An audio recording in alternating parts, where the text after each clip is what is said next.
সকল ফাউন্ডারদের অপেক্ষার প্রহর শেষ হতে যাচ্ছে।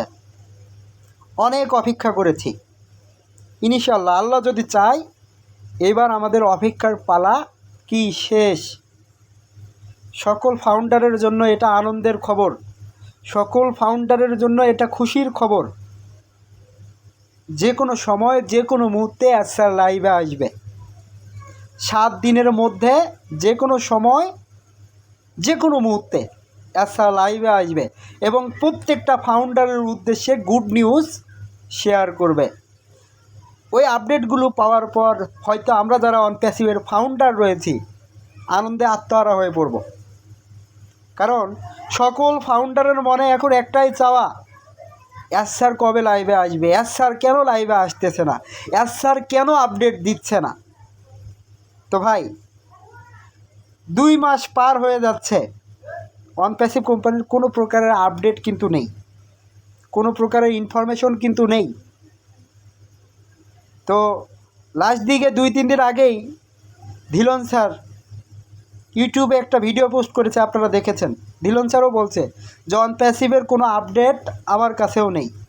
স্যারের সাথে আমি যোগাযোগ করার চেষ্টা করছি, স্যারকে মেসেজ দিয়েছি, তিনি কোনো ধরনের কি মেসেজ উত্তর দিচ্ছে না, অ্যান্সার দিচ্ছে না।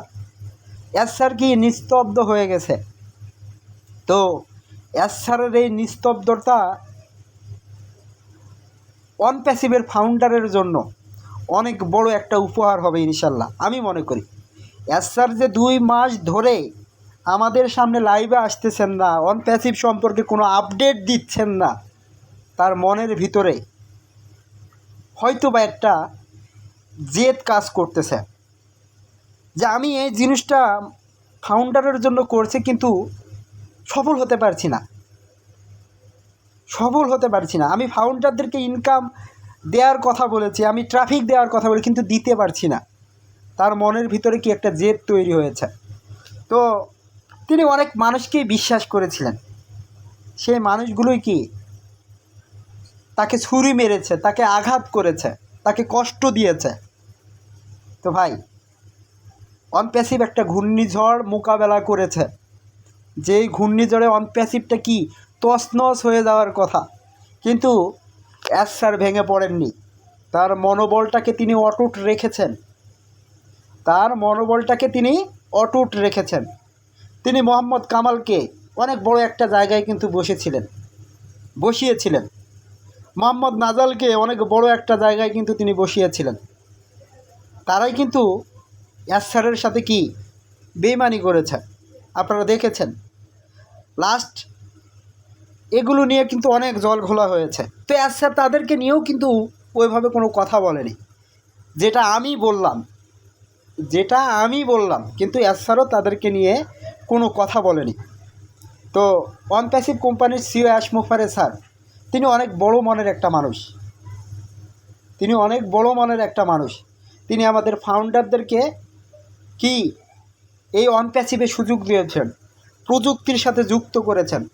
তো তাকে ধ্বংস করার জন্য অনেকে উঠে পড়ে লেগেছিল, কিন্তু তার জেদটা তারা বোঝেনি, তার জেদটা তারা জানেনি। তো স্যার তার মনোবলটাকে অটুট রেখে তিনি কি নির্দিষ্ট একটা লক্ষ্য নির্ধারণ করে, নির্দিষ্ট একটা টার্গেট ফিক্স করে কিন্তু তিনি কাজ করে যাচ্ছেন। অনেক ফাউন্ডার অনেক ধরনের কথাই আপনারা বলতেছেন, নেতিবাচকের কমেন্টের ছড়াছড়ি আমার ভিডিও কমেন্ট বক্সে গেলে পারে কমেন্টগুলো দেখলে নিজেকে কষ্টও লাগে যে এই ধরনের মানুষ অনপ্যাসিভের ফাউন্ডারশিপ নিয়েছে। আমার মনটা বলছে এদের আইডিগুলোকে যেন টার্মিনেট করে দেওয়া হয়। অনেক নেতিবাচক কথা বলে, স্যারকে নিয়েও নেতিবাচক কথা বলে। কিন্তু ভাই নেতিবাচক কথা বলছেন, ইনশাআল্লাহ আল্লাহ যদি আমার মনের আশাটা যেদিন পূরণ করবে, আমার মনের স্বপ্নগুলো যদি পূরণ করবে, সেদিন আপনি কোথায় যাবেন?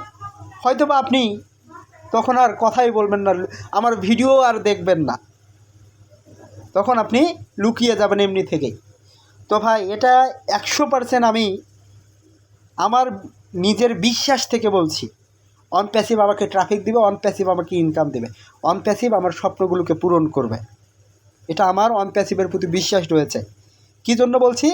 এটা একটা টেকনোলজি নিয়ে কাজ করছে, এটা সফটওয়্যার ডেভেলপমেন্ট নিয়ে কাজ করছে। সারা পৃথিবীর যত প্রতিষ্ঠান রয়েছে তারা জেনে গেছে, কিন্তু সাধারণ কিছু মানুষ তারা বুঝতে পারছে না, তারা জানতে পারছে না।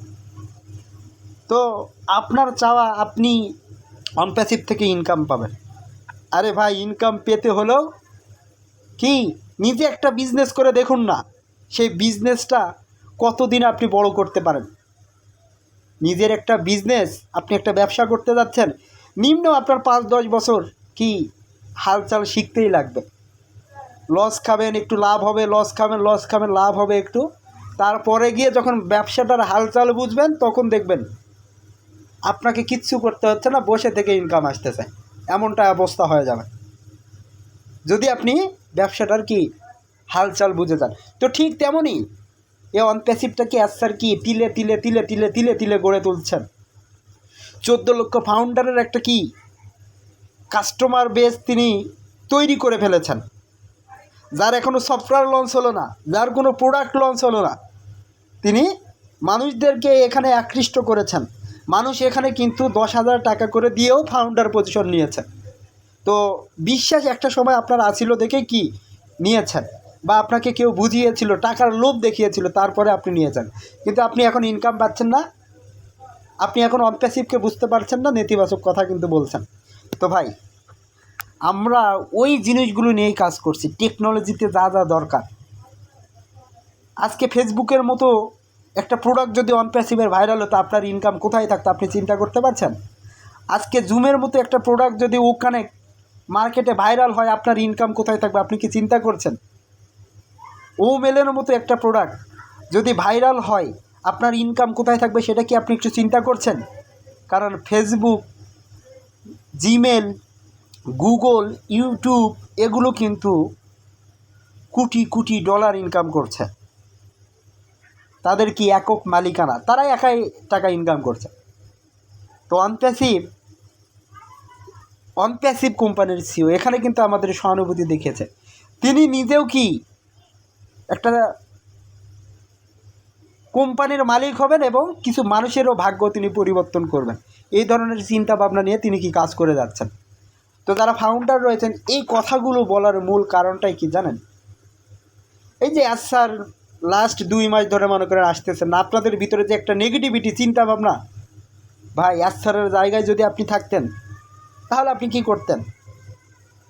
আপনাকে তো খুঁজে পাওয়াই ধার। স্যারকে অনেক চাপ কিন্তু সহ্য করতে হয়, অনেক চাপ কিন্তু তাকে সহ্য করতে হচ্ছে, তারপরও তিনি দমিয়ে যাননি, তিনি কাজ করছেন। আর তিনি প্রত্যেকটা সময় তিনি লাইভে এসেছেন, আপডেট শেয়ার করেছেন, সব কিছু সম্পর্কে তিনি খোলাসা করেছেন। তো এখানে কোনো মিথ্যা কিন্তু লুকিয়ে নেই। তো যারা ফাউন্ডার রয়েছেন, আপনাদের উদ্দেশ্যে যে কথাটা আমি বলবো সেটা হচ্ছে, অবশ্যই ইনশাল্লাহ আমাদের জন্য অ্যান্সার গুড নিউজ নিয়ে আসবেন। ক্রিস স্যার যে কথাগুলো বলেছেন, মাটি স্যার যে কথাগুলো বলেছেন, ইনশাল্লাহ সে কথাগুলো প্রতিফলন হয়তো বা আমরা স্যারের ওয়েবিনার থেকে জানতে পারবো। আমি আপনাদের অনেক ভিডিওতেই বলেছি যে ডিসেম্বর মাসের ভিতর ওখানে একটু ওয়েস আসার সম্ভাবনা রয়েছে, লঞ্চ হবে, যেখানে ক্রিস স্যার, মাটি স্যার তারা কি বলছেন, তারা হয়তো বা স্যারের সাথে কথোপকথন করেছেন, জেনেছেন, তাদেরকে কিছু হলেও তথ্য দিয়েছেন। কিন্তু আরও বড় ধরনের তথ্য রয়েছে যেগুলো ফাউন্ডারদেরকে স্যার দেয়নি, জানায়নি। তো এই যে 7 দিনের ভিতরে স্যার কি লাইভে আসবেন, এই কথাটা স্যার বললেন কাকে? ক্রিস স্যার, মাটি স্যার তাদেরকে বলেছেন। ক্রিস স্যার, মাটি স্যার, রেড স্যার তারা কিন্তু লাইভে এসে এই কথাটা আমাদেরকে বললেন। তো এখন অনেক ফাউন্ডার কমেন্ট করেছে, যদি 7 দিনের ভিতরে না আসে তোরা আমি কিন্তু দেখে নিব, এই ধরনের কমেন্ট কিন্তু অনেকে করেছেন। তো ভাই, আমি আশায় আছি যে স্যার আসবে এই ডিসেম্বর মাসের ভিতরেই, আমি ভালো কিছু রেজাল্ট পাবো অনপ্যাসিভ থেকে। আমার 25 সালটা আমার স্বপ্ন পূরণের বছর হবে, আমার স্বপ্নগুলো বাস্তবায়নের বছর হবে। আমি এখান থেকে ইনকাম পাবো, আমি এখান থেকে ট্রাফিক পাবো, আমি যে উইথড্র করেছে সেই উইথড্রর টাকা আমি পাবো, এটা আমি আশা করছি। তো যারা ফাউন্ডার রয়েছেন, কথাগুলো কি বুঝতে পারছেন? তো যারা ফাউন্ডার রয়েছেন, বিশ্বাসটা রাখতে হবে। আপনি যদি অবিশ্বাস করেন আপনি কি সফল হতে পারবেন না, সফলতার মুখ দেখতে পারবেন না। বুঝতে পারছেন?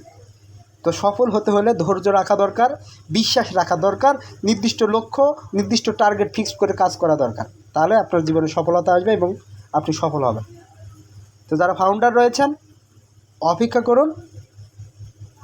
এই যে ক্রিসমাস বড়দিন, খ্রিস্টানদের একটা বড়দিন, খ্রিস্টান ধর্মাবলম্বী যারা রয়েছে, তো তাদের উৎসবকে কেন্দ্র করে ওয়ান প্যাসিভে হয়তো বা একটা আপডেট আসতে পারে।